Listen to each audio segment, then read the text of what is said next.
activities of animal welfare and climate change. I think those that have been following climate change issues, you also notice that even when we are talking about greenhouse gases, onalama gases abangele global warming, climate change, you find that agriculture, specifically animals, contribute a lot of greenhouse gas emissions. Gases are released zinkomo, methane from manure and the likes. So it's a very critical component of the climate change, of which I hope that we are also going to ensure that even in our practices as animals. I heard ulama poultry farmers in the house, people that have inkomo as well, we are also going to be able to learn about the impact of all these activities on climate change, on the environment, and also the One Health approach that was also briefly mentioned. So the nexus of animal welfare and environmental sustainability, find that even in the global context there's a trend, the animal protein is growing, of which it's also debatable now considering the issues of climate change, whereby the developed world is reducing command, and that's not favorable from our end.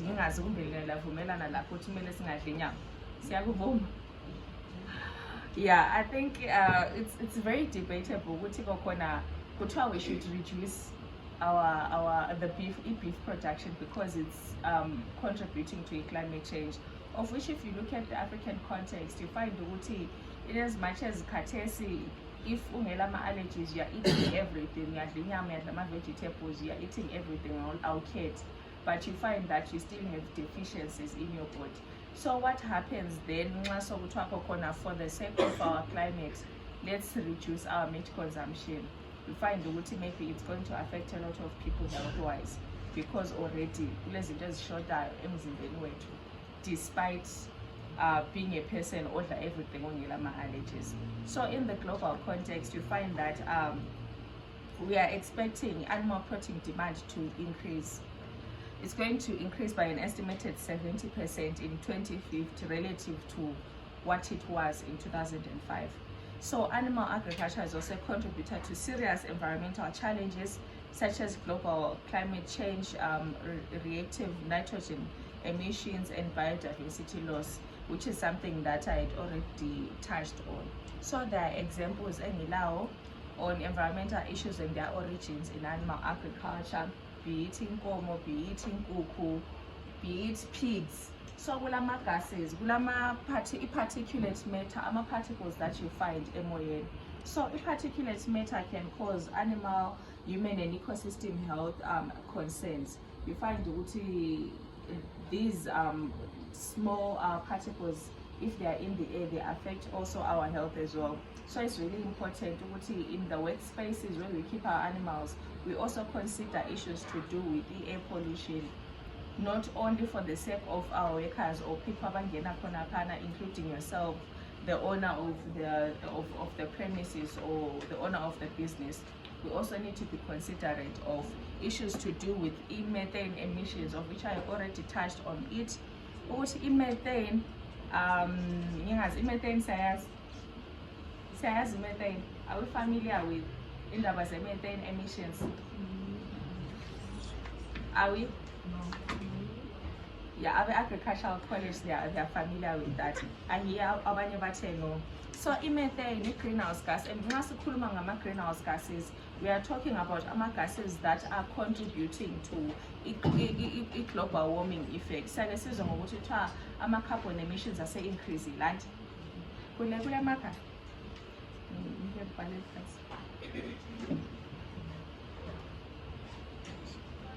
Okay, so besides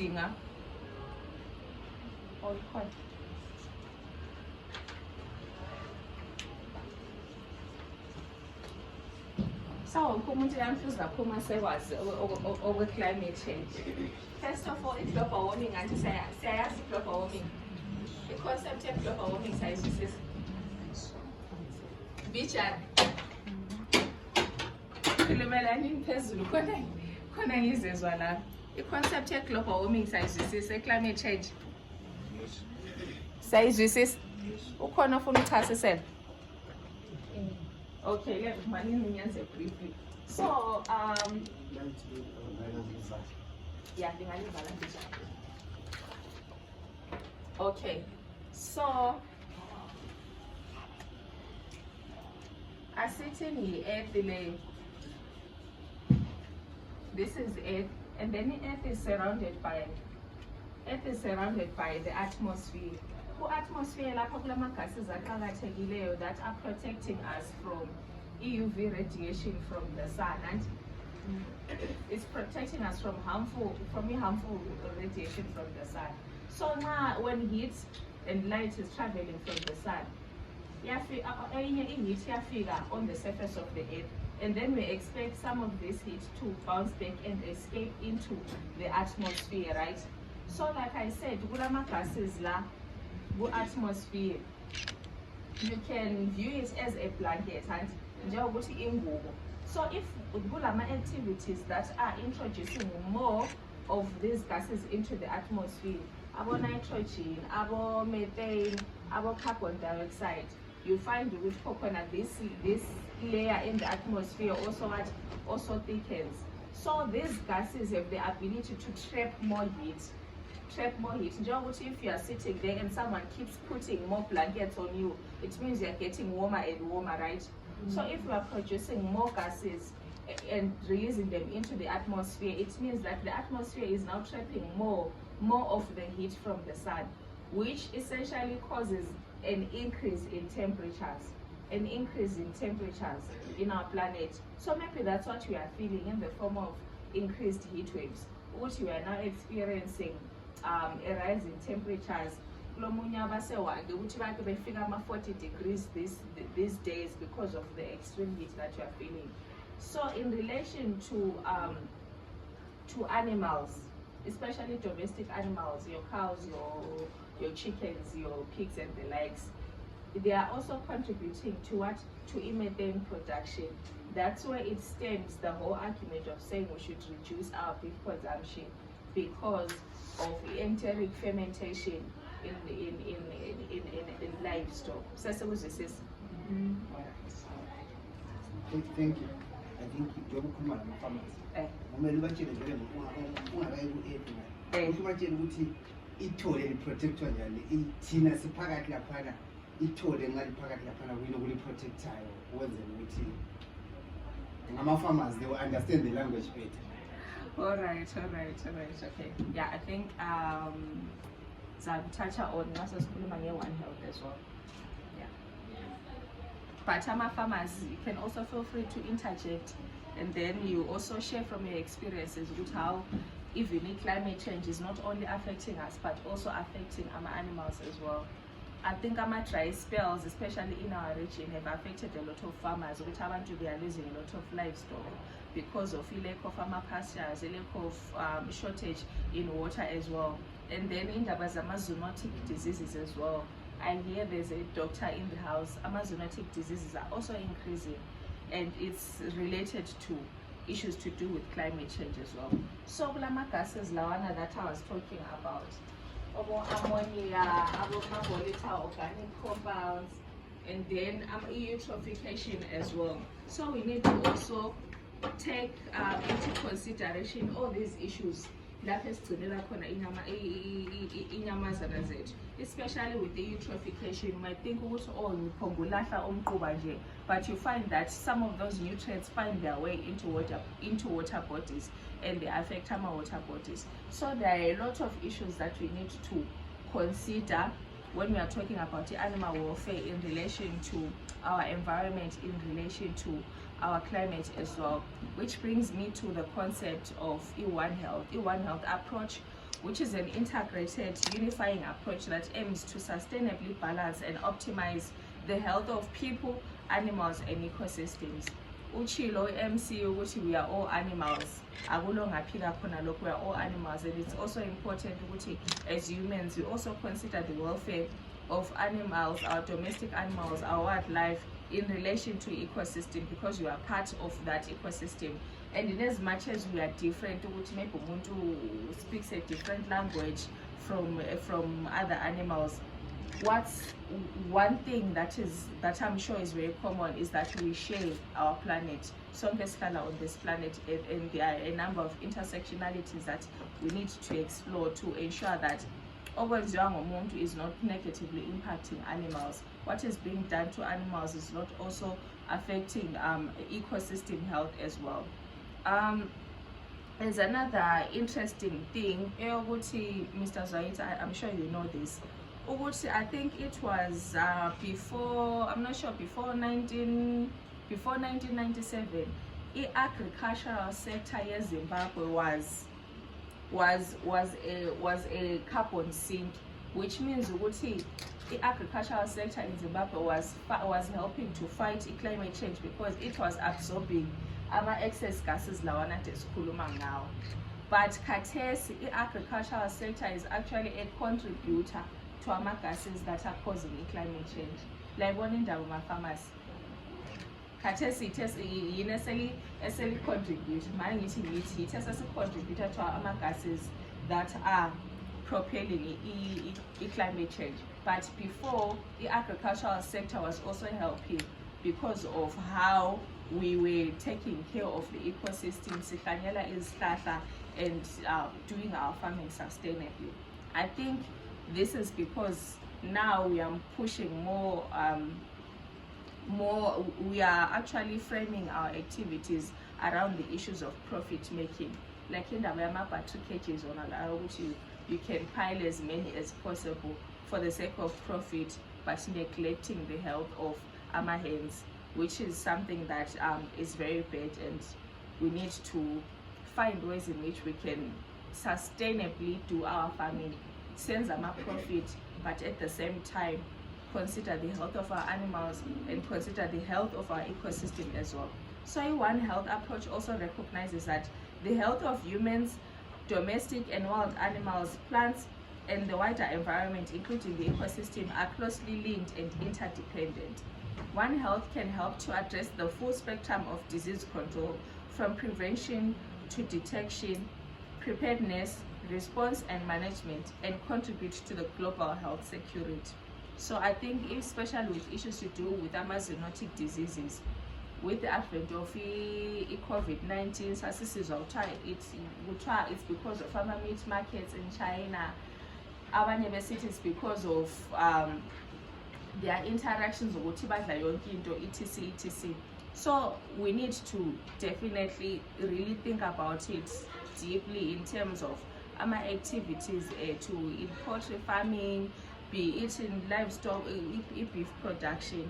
How are we considering issues to do with the sustainability and integrating a One Health approach, because it affects everyone, it affects humans, it affects the ecosystem, and it's also very important in climate change issues. So some of the key facts in One Health approach, we're talking about the health of humans, animals, and ecosystems being closely interlinked, and how these changes and their relationships can increase the risk of new human and animal diseases developing and spreading.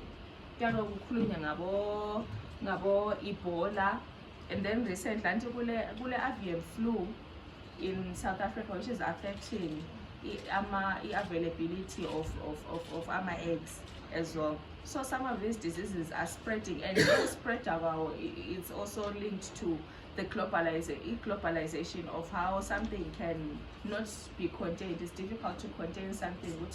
If it's avian flu that's in South Africa, you contain it there because of the ease of the next thing is in a different continent, the next thing those eggs are exported to somewhere else. So because of that, again, we're also facing a challenge of containing some of these diseases, which goes back to emphasizing why animal welfare is important. And then One Health is also an approach that optimizes the health of humans and animals and ecosystems by integrating these fields rather than keeping them separate. So some 60% of emerging infectious diseases are reported globally to come from animals, both wildlife and domestic, and over 30 new human pathogens.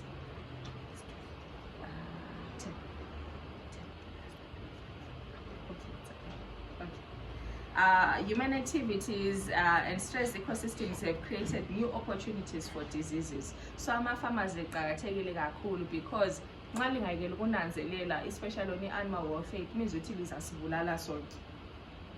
Thina siyabe sithenga inyama, sithenga ama-eggs kanti kukhona okwenzakalayo abantu they are not taking care or they are not considering issues to do with the welfare of animals. Thina singazi, and the next thing we are having another pandemic, another epidemic, which we are going to definitely face difficulties in terms of sustaining or containing that. Yes, Mr. Zai?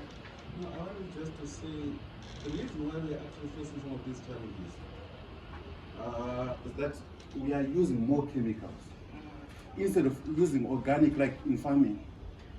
You know, in Kuku, sometimes there's fuya kutas, some chemicals that will also end at the end of the day they will affect us. Our soils, we are not even taking care of the soil health, which is also good for crop production as well. And we are not even taking care of the underground. Because when you apply chemical fertilizers on your soils, you are destroying those microorganisms that helps in the decomposition of what? Or enriching your soil. So use of chemicals is, I'm the current chairperson of Southern Africa Climate Smart Agriculture Alliance, where we are just discouraging our farmers to use chemical fertilizers or chemical feed and whatever, where we are then saying, let's go organically, like what we used to, to do, Emandur. Thank you.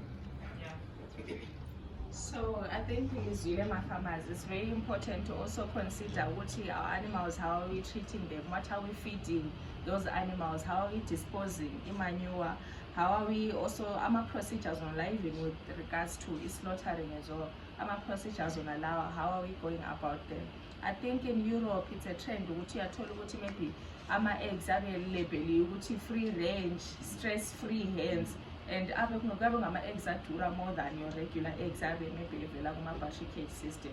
And I think it's a concept that you also need to consider, especially with regards to organic farming as well, to protect the health of our people at the same time putting products that are of good quality in the market.